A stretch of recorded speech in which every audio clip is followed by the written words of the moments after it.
SR এর form fill up করতে গিয়ে ভুল হয়েছে, ভুল হলে কি কি করা যাবে এবং কি কি করা যাবে না, ইতিমধ্যেই এই বিষয়ে নির্বাচন কমিশনারের তরফ থেকে কি গাইডলাইন দেওয়া হয়েছে আজকের এই ভিডিওটিতে এই বিষয়ে আপনাদেরকে একদম বিস্তারিতভাবে জানিয়ে দেব। তো আশা রাখবো ভিডিওটিতে আপনারা প্রত্যেকেই প্রথম থেকেই শেষ পর্যন্ত সঙ্গে থাকবেন। সম্প্রতি রাজ্য জুড়ে ভোটারদের হাতে পৌঁছে গিয়েছে এসআইআর এর অ্যানুমারেশন ফর্ম।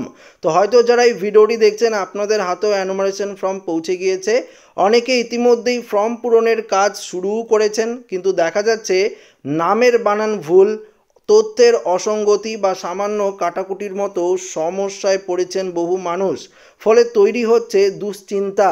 তবে উদ্বেগের কিছু নেই, কারণ ভুল সংশোধনের সহজ ও নির্ভরযোগ্য উপায় কিন্তু রয়েছে। কি করবেন, অর্থাৎ যদি আপনারা এসআইআর ফর্ম ফিল আপ করে ফেলেছেন এবং ভুল হয়েছে তাহলে আপনারা কি করবেন এবং কি কি করা যাবে না সেগুলো আপনাদেরকে জানিয়ে দিচ্ছি। ফর্মে ভুল হলে অনেকেই কাটাকুটি করে দেন বা হোয়াইটনার ব্যবহার করার কথা ভাবেন, কিন্তু মনে রাখবেন বুথ লেভেল অফিসার অর্থাৎ বিএলও সাধারণত এই ধরনের ফর্ম গ্রহণ করে না, ফলে আপনার ফর্মটি বাতিলও হয়ে যেতে পারে।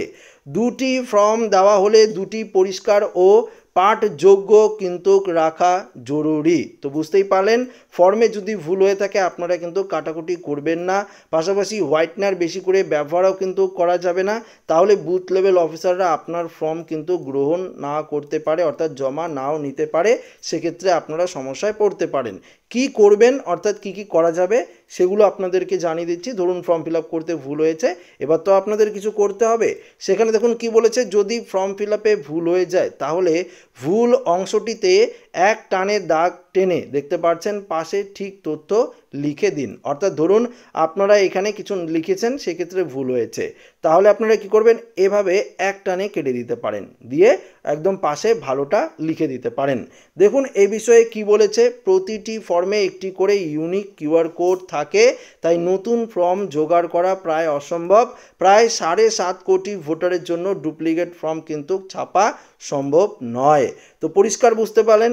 পাশাপাশি আপনাদেরকে জানিয়ে দিই, যদি দুটি ফর্মের একটিতে বেশি ভুল হয় তাহলে ভুল ফর্মটি বিএলওকে জমা দিন, আর বেশি কাটাকুটি করা ফর্মটি নিজের কাছে রেখে দিন। ধরুন আপনার কাছে দুটি ফর্ম দিয়েছে, তাই তো, যেই ফর্মটি ভুল হয়েছে সেটি আপনারা রেখে দিতে পারেন এবং যেই ফর্মটি পরিষ্কারভাবে লেখা রয়েছে সেটি আপনারা বিএলওকে জমা দিতে পারেন, সেক্ষেত্রে কিন্তু কোনো রকম সমস্যা হবে না। ফর্ম বিলির সময়সীমা এক্ষেত্রে দেখুন কি বলেছে, নির্বাচন কমিশন ইলেকশন কমিশন নির্দেশ অনুযায়ী 4 নভেম্বর থেকে ফর্ম বিলি শুরু করেছে। 11 নভেম্বর অর্থাৎ দেখতে পাচ্ছেন অর্থাৎ গতকালকে সময় পাচ্ছে বিএলওরা ভোটারদের হাতের ফর্ম পৌঁছে দেওয়ার জন্য। শেষ পাওয়া খবর যে সন্ধ্যে 6টা পর্যন্ত 7.5 কোটি ভোটারের ফর্ম কিন্তু পাঠানো হয়েছে প্রত্যেক ভোটারের বাড়িতে।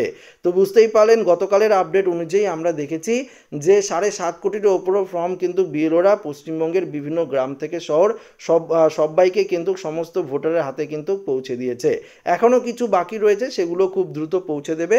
দেখুন এখানে কি বলেছে, অনলাইনে ফর্ম পূরণের সুবিধা, অর্থাৎ ধরুন অনেকেই আপনারা বাইরে থাকেন, আপনারা অফলাইনে ফর্ম ফিল আপ করতে পারছেন না, বা আপনাদের বিভিন্ন ধরনের সমস্যা রয়েছে, অর্থাৎ অফলাইনে ফর্ম ফিল আপের ক্ষেত্রে আপনারা অনলাইনে ফর্ম ফিল আপ করতে চান, সেক্ষেত্রে কি বলেছে, যাদের হাতে ফর্ম পৌঁছায়নি বা অনলাইনে পূরণ করতে চান তো তারা যেতে পারেন কমিশনারের অফিসিয়াল ওয়েবসাইট, দেখতে পাচ্ছেন voter.eci.gov.in, এটি অফিসিয়াল ওয়েবসাইট। এখানে অর্থাৎ লগ ইন করতে হবে, না থাকলে সাইন আপ করে রাজ্যের নাম বেছে নিয়ে ইপিক নাম্বার দিয়ে সার্চ করলেই কিন্তু নিজের ফর্ম পাওয়া যাবে, সেই ফর্মটি আপনারা ফিল আপ করতে পারেন। তবে দেখুন এখানে তবে মোবাইল নাম্বার দিয়ে যদি ইপিক কার্ডের সঙ্গে লিঙ্ক করা না থাকে তাহলে ফর্ম ফিল আপ করা সম্ভব নয়।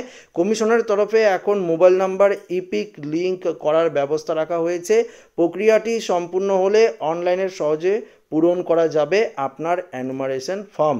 অর্থাৎ বুঝতেই পারলেন, যদি আপনাদের অফলাইনে ফর্ম ফিল আপ করতে অসুবিধা হয় আপনারা অনলাইনেও ফর্ম ফিল আপ করতে পারেন। তার জন্য যে অফিসিয়াল ওয়েবসাইট রয়েছে voters.eci.gov.in, এই ওয়েবসাইটে গিয়ে আপনারা কিন্তু অনলাইনে ফর্ম ফিল আপ করতে পারবেন নিজের, অর্থাৎ এইখানে গেলেই আপনারা বুঝতে পারবেন ডান দিকে অ্যানুমারেশন ফর্ম লেখা রয়েছে, সেখানে গিয়ে লগ ইন করে নেবেন। যদি লগ ইন না থাকে আগে থেকে সাইন আপ করে পরবর্তীতে লগ ইন করে আপনারা কিন্তু স্টেপ বাই স্টেপ যদি যান, অর্থাৎ অর্থাৎ নিজের স্টেট সিলেক্ট করে নিয়ে নিজের ইপিক নাম্বার দিয়ে অবশ্যই ফর্ম পেয়ে যাবেন। সেখান থেকে আপনারা ডিটেলস একদম অনলাইনেও ফর্ম ফিল আপ করতে পারেন। আমাদের চ্যানেলে অনলাইনে ফর্ম ফিল আপ নিয়েও ভিডিও রয়েছে, আপনারা দেখতে পারেন।